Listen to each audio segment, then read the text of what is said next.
اعوذ باللہ من الشیطان الرجیم بسم اللہ الرحمن الرحیم الحمد للہ رب العالمین والصلاة والسلام علی سید الانبیاء والمرسلین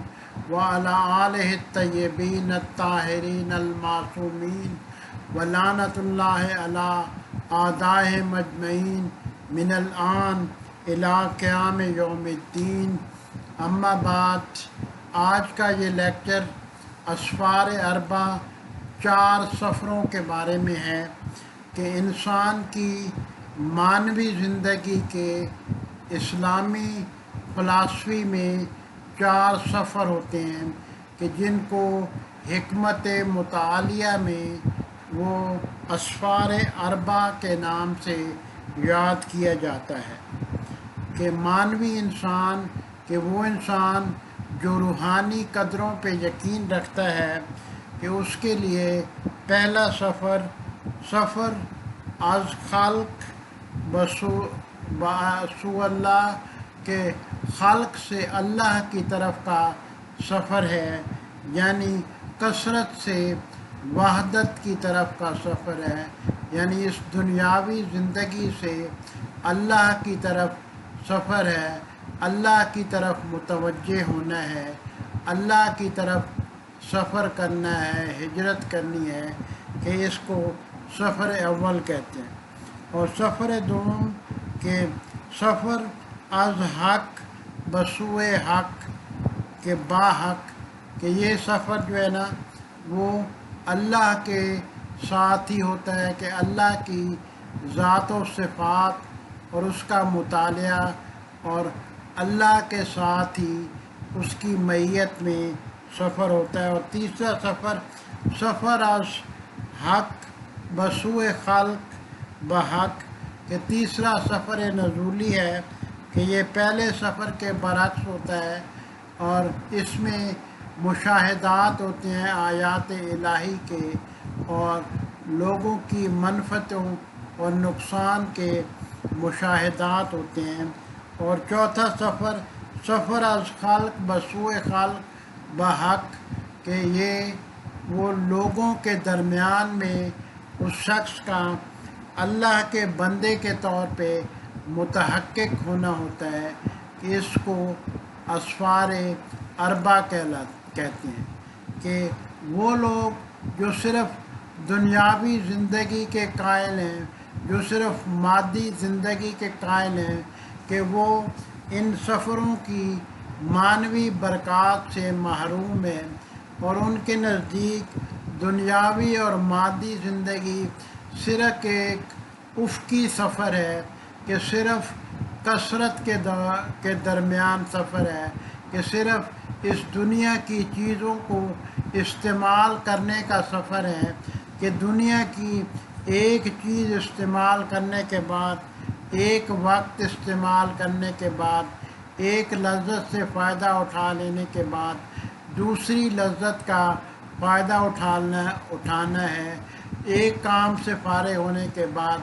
دوسرے دنیاوی کام میں لگ جانا ہے، کہ ان کی ساری زندگی اسی مادی جد و جہد میں گزر جاتی ہے، اور اللہ کے ذکر کا ان کی زندگی میں کوئی دخل نہیں ہوتا، بلکہ وہ اللہ کا ذکر کرنے سے گھبراتے ہیں، اور اگر کسی دنیاوی چیز کا ذکر کیا جائے تو اس سے وہ زیادہ مانوس اور مطمئن ہوتے ہیں، کہ اس کو قرآن نے ایک آیت میں بیان کیا ہے، وَإِذَا ذُكِرَ اللَّهُ وَحْدَهُ، اور جب کبھی تنہائی میں ان کے سامنے اللہ کا ذکر کیا جاتا ہے، وَاشْمَأَزَّتْ قُلُوبُ الَّذِينَ لَا يُؤْمِنُونَ بِالْآخِرَةِ، تو وہ لوگ جو کہ آخرت پر ایمان نہیں رکھتے، کہ ان کے دل منزجر ہو جاتے ہیں۔ وَإِذَا ذُكِرَ الَّذِينَ مِن دُونِهِ، اور جب اللہ کے علاوہ کسی اور چیز کا ذکر کیا جاتا ہے، اذا ہم یستبشرون، تو وہ شادمان اور خوش ہو جاتے ہیں، یعنی وہ اللہ کے رزق سے، اللہ کے ذکر سے مانوس ہونے کی بجائے اس سے شادمان اور خوش ہونے کی بجائے اس سے وحشت کرتے ہیں کہ اور وہ لوگ آخرت پر ایمان نہیں رکھتے. اس لیے آخرت پر ایمان رکھنے والے لوگوں کے لیے وہ اللہ کی طرف متوجہ ہونا ہوتا ہے، اللہ کے ذکر کو اپنے قلب کو لذت دینی ہوتی ہے اور اللہ کے ذکر کے سائے میں اپنی زندگی گزارنی ہوتی ہے. تو اہل ایمان ان کا راستہ بالکل علیحدہ ہوتا ہے. یہ جو مادی زندگی کے اصولوں کے مطابق اور اس سے منفعتیں نفع حاصل کرنے والے لوگ ہوتے ہیں کہ جن کا مطمع نظر صرف مادی زندگی اور مادیت ہوتی ہے، کہ یہ کبھی بھی اللہ کی ذات کی طرف متوجہ نہیں ہوتے اور صرف اس دنیا کی عارضی چیزوں کی طرف متوجہ ہوتے ہیں، اور کبھی بھی کلمہ لا الہ الا اللہ ان کے دل میں اپنا مقام نہیں بنا سکتا. کہ وہ دل جسے اللہ نے اپنا کعبہ بنایا ہے، کہ جسے اللہ نے اپنے رہنے کا گھر بنایا ہے، کہ وہ اللہ کو، اللہ کے ذکر کو اس گھر میں جگہ نہیں دیتے، اور جو کچھ ان کے پاس ہوتا ہے وہ سمجھتے ہیں کہ یہ ان کے علم کی وجہ سے ہے. جیسا کہ قارون نے دعویٰ کیا تھا انما اوتیتہ علی علم، کہ جو کچھ میرے پاس خزانے ہیں وہ سارے میرے علم کی وجہ سے ہیں، خدا کے عطا کردہ نہیں ہیں. حالانکہ ایک الہی انسان یہ سمجھتا ہے، اس بات کی معرفت پا لیتا ہے کہ جو کچھ بھی اس کے پاس ہے وہ اللہ کی عنایت ہے، وہ اللہ کی طرف سے عطا کردہ ہے اور اس کے علم کی وجہ سے نہیں ہے. جبکہ ایک غیر مومن، ایک دنیا دار شخص، ایک مادی حیثیت کا شخص، کہ اس کی مثال نوح کے بیٹے کی مثال ہے. جب حضرت نوح علیہ السلام نے اسے پکارا کہ اے بیٹے آؤ میرے ساتھ اس کشتی نجات میں سوار ہو جاؤ، تو کیونکہ طوفان ہے پانی کا سیلاب ہے کہ اس طوفان میں تم ڈوب جاؤ گے. تو اس نے جواب دیا سآوی الی الجبل، کہ میں پہاڑ کا سہارا لے لوں گا، پہاڑ مجھے بچا لے گا. حالانکہ اس عذاب سے اسے کوئی چیز نہیں بچا سکتی تھی. یا پھر قارون کی مثال ہے کہ جس نے وقت عذاب یہ کہا کہ موسیٰ اور اس کا خدا نعوذ باللہ اس کی دولت اس سے چھیننا چاہتے ہیں، تو اللہ نے اس کو اس کی دولت کے ساتھ زمین کے اندر دھسا دیا. اور قرآن کی آیت نازل ہوئی فَخَسَفْنَا بِهِ وَبِدَارِهِ الْأَرْضَ، اس کو اور اس کے گھر کو دونوں کو زمین میں دھسا دیا گیا. اور اسی طرح حضرت نوح کے بیٹے کا انجام یہ ہوا وَحَالَ بَيْنَهُمَا الْمَوْجُ، کہ حضرت نوح اور اس کے بیٹے کے درمیان ایک موج حائل ہو گئی. فَكَانَ مِنَ الْمُغْرَقِينَ، اور حضرت نوح کا بیٹا وہ ڈوب گیا. کہ وہ صرف موجودات کو مادی طور پہ شناخت کرتا تھا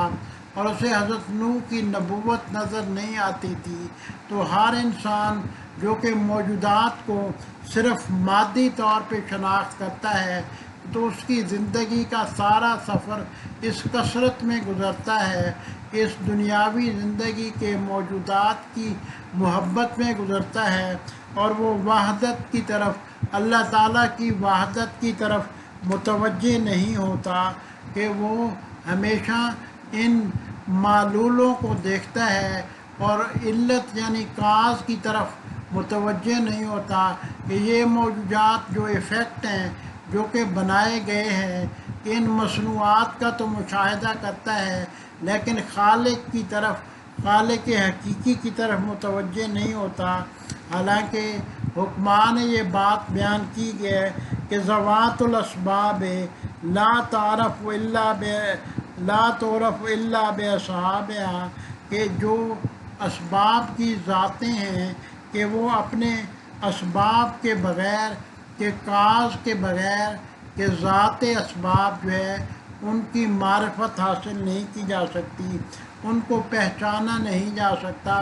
یعنی موجودات کی، اس دنیا کی چیزوں کی پہچان اللہ کی پہچان کے بغیر ناممکن اور نامکمل ہے۔ ایسی زندگی جو اللہ کی پہچان کے بغیر گزرے، جو اللہ کی پہچان کے ساتھ جس کا رابطہ نہ ہو، جس میں اللہ کی طرف حرکت نہ ہو، اللہ کی طرف جس میں کوئی سفر نہ ہو، اللہ کی طرف توجہ نہ ہو، تو وہ بے معرفت زندگی ہے کہ نہ تو اسے موجودات کی صحیح پہچان ہوتی ہے، نہ ہی خالق کی صحیح پہچان ہوتی ہے۔ اگرچہ بعض لوگ دل میں سمجھتے بھی ہیں کہ ایک خالق ہے، لیکن دل سے اس پہ ایمان نہیں لاتے۔ فَعَلِمُوا أَنَّ الْحَقَّ لِلَّهِ ہے، بعض لوگ جانتے ہیں کہ حق اللہ کی طرف ہے۔ وَضَلَّ عَنْهُمْ مَا كَانُوا يَفْتَرُونَ، اور جو کچھ ان کے پاس ہے، جو انکار ہے، وہ جھوٹ ہے سب، کہ وہ ان سے گم ہو جائے گا۔ اور جس دن قیامت کا دن قائم ہوگا تو پھر انہیں احساس ہوگا کہ ذالک الیوم الحق، کہ یہ وہ یوم الحق تھا کہ جس کا اب ظہور ہو گیا ہے، اور سب جھوٹ جن کا وہ اس دنیا میں سہارا لیتے تھے، مادی زندگی میں سہارا لیتے تھے، وہ سارے معدوم ہو گئے ہیں۔ تو اس طرح اللہ تعالیٰ کی طرف سے کہ بہت سی آیات نازل ہوئی ہیں کہ جن میں اللہ تعالیٰ نے انسانوں کو اپنے ذکر کی طرف متوجہ کیا ہے۔ مثلا ایک آیت میں ارشاد ہوتا ہے وَمَنْ أَعْرَضَ عَنْ ذِكْرِي، کہ جو میرے ذکر سے اعراض کرے گا پھر جائے گا، فَإِنَّ لَهُ مَعِيشَةً ضَنْكًا، تو اس کی معیشت تنگ کر دی جائے گی۔ تو یہ دنیاوی زندگی میں بھی تنگی کی زندگی گزارتے ہیں، معیشت ضنکن کی زندگی گزارتے ہیں۔ وَنَحْشُرُهُ يَوْمَ الْقِيَامَةِ أَعْمَىٰ، اور یوم القیامت کے دن انہیں اندھا محشور کیا جائے گا۔ تو یہ لوگ چونکہ دنیا میں اندھے تھے، تو اس لیے دنیا میں آیات الہی سے اندھے تھے کہ اللہ تعالیٰ کی نشانیوں کو دیکھنے سے، ان کی معرفت حاصل کرنے سے اندھے تھے، تو اس لیے اللہ تعالیٰ نے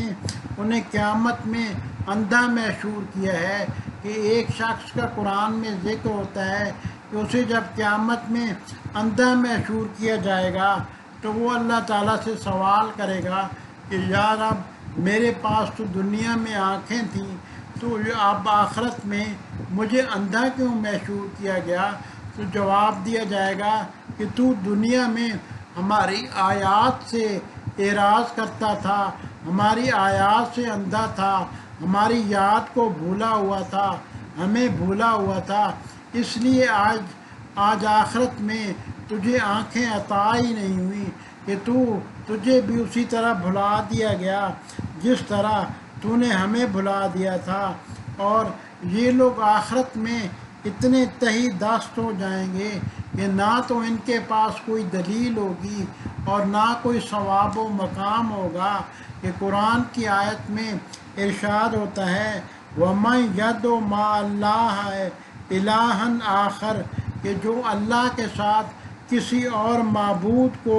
پکارے گا لا برہان لہو، تو اس کے لیے کوئی دلیل نہیں ہے، فَإِنَّمَا حِسَابُهُ عِندَ رَبِّهِ، کہ اس کا حساب اس کے رب کے پاس ہے۔ إِنَّهُ لَا يُفْلِحُ الْكَافِرُونَ، کافر کبھی کامیاب نہیں ہوتے، کافر کبھی فلاح نہیں پاتے۔ تو ایسے لوگ کہ یہ دنیا کی زندگی میں صرف مادیت کی آنکھیں کھولتے ہیں، صرف دنیا کو مادی نقطہ نگاہ سے دیکھتے ہیں اور اللہ کے ذکر کی طرف متوجہ نہیں ہوتے، اللہ کے ذکر کا اور اللہ کا اور انبیاء کا انکار کر دیتے ہیں، تو ان کے اعمال اکثرین اعمال سب سے خسارے والے اعمال ہوتے ہیں۔ جس طرح قرآن مجید میں ارشاد ہوتا ہے قُلْ هَلْ نُنَبِّئُكُمْ بِالْأَخْسَرِينَ أَعْمَالًا، کیا ہم تمہیں ان لوگوں کی خبر دیں کہ جن کے اعمال بہت زیادہ خسارے میں ہیں۔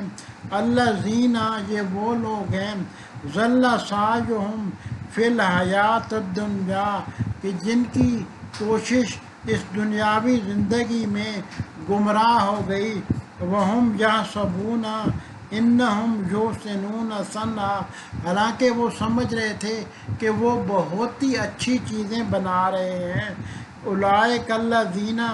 کفروا بآیات ربہم، کہ وہ اپنے طور پہ سمجھتے تھے کہ دنیاوی چیزیں وہ بہت خوبصورت بنا رہے ہیں، لیکن ان کی غلطی یہ تھی کہ انہوں نے آیات رب کا انکار کیا، اللہ کی نشانیوں کا انکار کیا، ولقائہ، اور اللہ کی ملاقات کا انکار کیا۔ تو یہ جو 4 سفر ہیں یہ اللہ کی ملاقات کے سفر ہیں۔ فَحَبِطَتْ أَعْمَالُهُمْ، کہ ان کے اعمال ضبط کر لیے گئے۔ فَلَا نُقِيمُ لَهُمْ يَوْمَ الْقِيَامَةِ وَزْنًا، اور قیامت کے دن ان کے لیے میزان نہیں قائم کی جائے گی۔ ذَلِكَ جَزَاؤُهُمْ جَہَنَّمُ، ان کی جزا جہنم ہے، بما کافروا، اس وجہ سے کہ وہ کافر تھے، واتخذوا آیاتی ورسلی ہزوا، اور وہ میری آیات اور میرے رسولوں کا مذاق اڑاتے تھے۔ تو اس قسم کے مادی انسان کا رویہ کہ آخرت میں انتہائی نقصان میں رہ جانے والے انسان کا رویہ ہوگا، اور کیونکہ یہ اس قسم کے لوگ صرف دنیاوی زندگی کو ہی ترجیح دیتے ہیں، تو آیت میں آتا ہے کہ اَثَّاقَلْتُمْ إِلَى الْأَرْضِ، کہ وہ گویا زمین کی طرف، زمینی چیزوں کی طرف، أَرَضَيْتُمْ بِالْحَيَاةِ الدُّنْيَا، کہ اس کی طرف گر گئے، جھک پڑے، دنیاوی زندگی کی طرف جھک پڑے، من الآخرہ، اور آخرت کو چھوڑ کر دنیاوی زندگی کو ترجیح دی۔ وَلَكِنَّهُ أَخْلَدَ إِلَى الْأَرْضِ، یا ایک اور آیت میں آتا ہے کہ وہ دنیاوی چیزوں کی طرف جھک پڑا، وَاتَّبَعَ هَوَاهُ، اور اپنی ہوائے نفس کا، اپنی خواہشات نفسانی کا اتباع کیا، اس کی پیروی کی۔ تو اس کی مثال اللہ تعالیٰ نے انتہائی گندی مثال بیان کی ہے، کہ جبکہ اس کا جو نقطہ مقابل ہے، جو اللہ پہ یقین رکھنے والے لوگ ہیں، کہ جو اللہ کو مانتے ہیں، اللہ کا ذکر کرتے ہیں، اللہ کو یاد رکھتے ہیں، اپنی زندگی کو الہی اصولوں پر استوار کرتے ہیں، تو ان کے بارے میں آیت آتی ہے، یا ایتھا النفس المطمئنہ، اے اطمینان والے نفس، ترجعی الی ربک، اپنے رب کی طرف آ، راضیۃ مرضیہ، اس حال میں کہ تو اس سے راضی اور تیرا رب تجھ سے راضی، فادخلی فی عبادی، میرے بندوں میں داخل ہو جا، وادخلی جنتی، میری جنتوں میں داخل ہو جا۔ یا ایک اور آیت میں مومنین اور صالح ایمان اور عمل صالح رکھنے والے لوگوں کی تعریف ہوتی ہے کہ یرفع اللہ الذین آمنوا، اللہ آمنوا منکم، وہ لوگ جو تم میں سے ایمان لائے کہ ان کے درجات بلند کرے گا، والذین اوتوا العلم، اور وہ لوگ جنہیں علم دیا گیا، درجات، ان کے درجات بلند ہوں گے، فاولئک لہم الدرجات العلیٰ، تو ایسے مومنین کے لیے اللہ تعالیٰ نے بلند درجے مخصوص کیے ہیں، ان کے ثواب کے طور پہ رکھے ہیں۔ تو اس طرح انسان کامل کے نیک انسان کی زندگی کے اللہ تعالیٰ کی طرف ہجرت کرنے کے 4 سفر ہوتے ہیں، کہ جس میں وہ حق کے ساتھ وہ اور خلق کے ساتھ وہ متحقق ہو جاتا ہے کہ رہتا تو اس دنیا میں ہے، لیکن اللہ کا بندہ بن کے، اللہ کا عبد بن کے، اللہ کے احکام کی اتباع کرتے ہوئے زندگی گزارتا ہے۔ تو یہ 4 سفر، جس میں سے پہلا سفر کہ وہ خلق سے اللہ کی طرف سفر ہے، یعنی اللہ کی طرف متوجہ ہوتا ہے، کہ پہلا سفر ہے کہ جہاں پہ انسان اپنی خواہشات نفسانیہ اور دنیا کی مادی لذات کو چھوڑ کے اللہ کی طرف متوجہ ہوتا ہے، اور ساری گریہ و زاری اور ساری کوششیں اور سارے مقامات روحانی کہ جن کو بار بار بیان کیا جاتا ہے وہ اسی سفر سے متعلق ہیں، کہ اسی سفر کے آخر میں انسان منزل ولایت پہ فائز ہو جاتا ہے، اللہ کا پسندیدہ بندہ یعنی بن جاتا ہے، کہ اللہ کا مخلص بندہ بن جاتا ہے، کہ جب وہ اپنی زندگی کو اللہ کے راستے پہ اللہ کے احکام پہ استوار کر لیتا ہے اور اپنے مراقبہ اور توجہ میں اللہ کی طرف وہ متوجہ ہو جاتا ہے، تو اس کی ساری توجہ، اس کی ساری حرکتوں کا مرکز وہ اللہ کی ذات ہوتی ہے، اس کی سارے اعمال کی بنیاد عشق الہی ہوتی ہے۔ تو عشق الہی کا یہ سفر جو کہ اللہ کی طرف ہوتا ہے، یہی سفر ہے جس کو اکثر کتابوں میں بیان کیا جاتا ہے کہ باقی جو سفر ہیں تینوں کے تینوں، کہ وہ انسان کے اپنے ارادے کے تحت نہیں ہوتے، بلکہ وہ اللہ کی عطا ہوتے ہیں، کہ اللہ کے ارادے کے تحت وہ انجام پاتے ہیں۔ صرف یہ پہلا سفر ہوتا ہے جو کہ انسان کا وہ اپنے ارادے سے، کہ جب وہ اللہ کی طرف متوجہ ہوتا ہے تو وہ انجام پاتا ہے، کہ دوسرا سفر کہ وہ حق کا سفر ہے، بسوئے حق، کہ از با حق، کہ اللہ تعالیٰ کے ساتھ سفر ہے، یعنی اللہ تعالیٰ کے سارے اسماء کی وہ سیر کرتا ہے، کہ صرف اس میں متاثر کی بجائے اور اس مرتبے میں وہ سر، خفی اور اخفا کہ اپنے اندر اس کے جو نفس کے مختلف مرحلے اور مراتب ہیں، کہ سب مراتب کی پاکیزگی کو طے کرتا ہے، کہ اللہ کی ذات، کہ اس کی صفات اور اس کے افعال میں کہ وہ شخص جو ہے وہ فنا ہو جاتا ہے، کہ پہلے اللہ کی ذات میں فنا ہوتا ہے، پھر اللہ کی صفات میں فنا ہوتا ہے، کہ پھر ان دونوں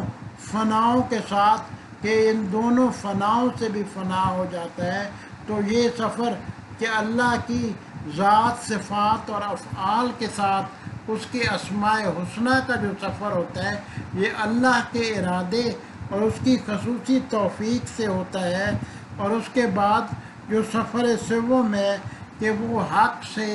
سوئے خلق ہوتا ہے، با حق ہوتا ہے، کہ یہ بھی اللہ کے ارادے کے تحت انجام پاتا ہے، کہ اس سفر کے دوران اسے صحو تام حاصل ہوتی ہے، کہ اس سفر کی منازل کہ ساری کی ساری اس کا علم کہ صرف اللہ تعالیٰ کے پاس ہوتا ہے، کہ جن لوگوں نے یہ سفر کیے ہیں کہ ان کا بیان کہ صرف انہی تک محدود ہے، کہ اس کا علم عوام کے لیے نہیں ہے، یہ خواص کے سفر ہوتے ہیں۔ صرف پہلا سفر عوام کا سفر ہے، باقی تینوں کے تینوں سفر وہ خواص کے سفر ہوتے ہیں جو اللہ تعالیٰ کی مرضی سے انجام پاتے ہیں۔ اور چوتھا سفر لیڈرشپ کا سفر ہے، کہ خلق بسوئے خلق بحق، کہ وہ لوگوں کے درمیان زندگی تو گزارتا ہے لیکن اپنی خلائق اور آثار کا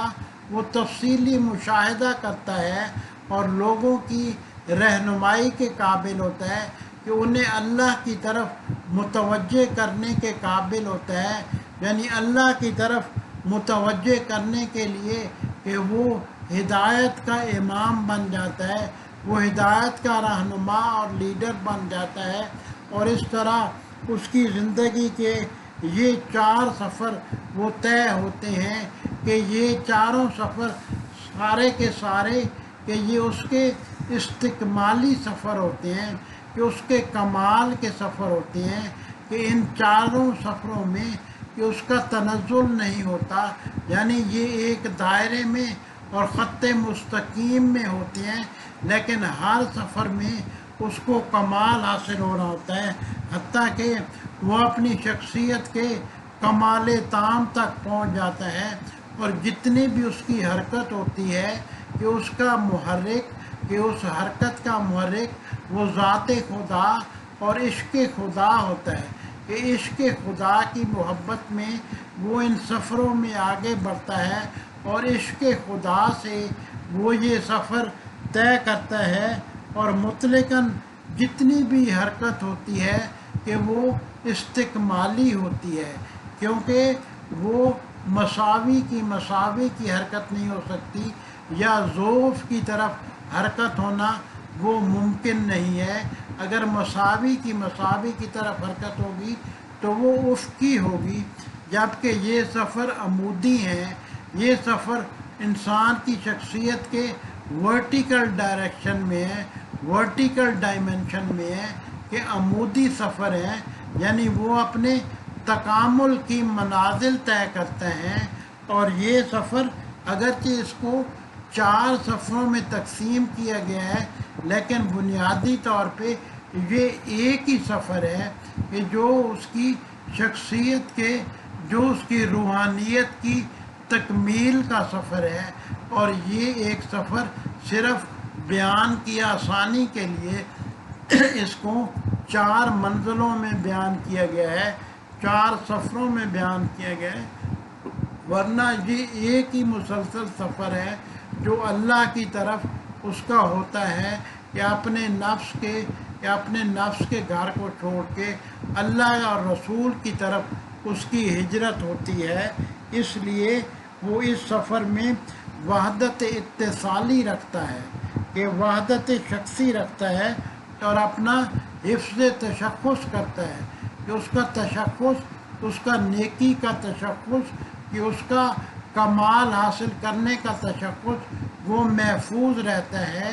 وہ اللہ تعالیٰ کی معیت میں، کہ اس کے فیض سے یہ سارے سفر طے ہوتے ہیں، کہ اس کی طرف سے عنایت سے یہ سارے سفر طے ہوتے ہیں، کہ اس کی طرف سے وہ خصوصی عنایت ہوتی ہے، تو تب یہ سفر طے ہوتے ہیں۔ اور اپنے سفر کے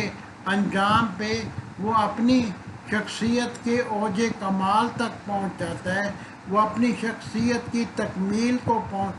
پا لیتا ہے، اور پھر دوسرے لوگوں کی رہنمائی کرنے کے قابل ہو جاتا ہے، کہ وہ اللہ کے جو آیات ہیں ان کا وہ مشاہدہ کرتا ہے، کہ اللہ تعالیٰ کی طرف سے جو ثواب و عقاب ہیں، کہ ان کا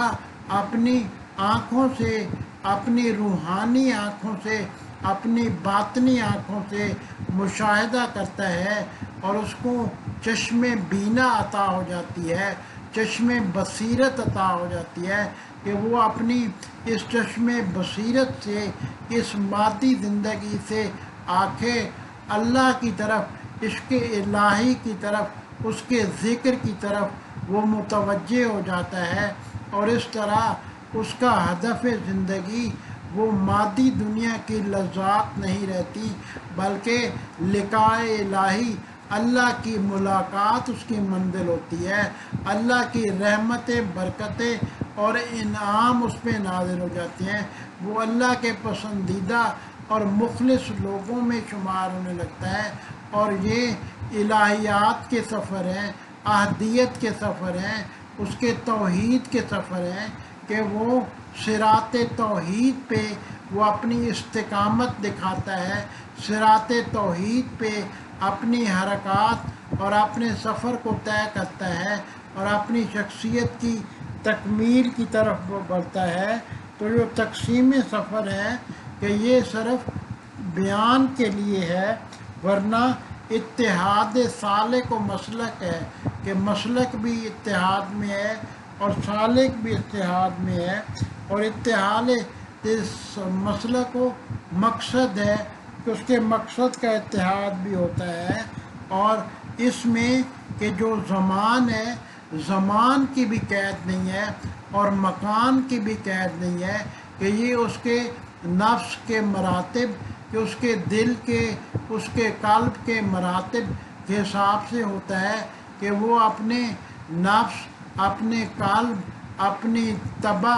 اپنی روح اور اپنے ساری منازل کو طے کرتے ہوئے کہ وہ توحید رب کی طرف متوجہ ہو جاتا ہے، اور برہان صدیقین سے وہ ذات و صفات و رب کا مشاہدہ کرتا ہے، صفات رب کا مشاہدہ کرتا ہے، آیات رب کا مشاہدہ کرتا ہے۔ برہان صدیقین کا مطلب یہ ہے کہ اسے عقلی برہان کی اب ضرورت نہیں ہوتی، وہ اللہ سے، اللہ کی محبت کی طرف متوجہ ہوتا ہے، وہ اللہ کے اسماء حسنہ سے اس کی محبت، اس کے ذکر کی طرف، اس کی عشق کی طرف متوجہ ہوتا ہے۔ اس کو برہان صدیقین کہتے ہیں کہ یہ اس کے سفر چہارگانہ میں معد و معاون ہوتی ہے کہ اللہ تعالیٰ سے دعا گو ہوں کہ وہ اس رمضان کے مہینے میں کہ ہمیں اپنا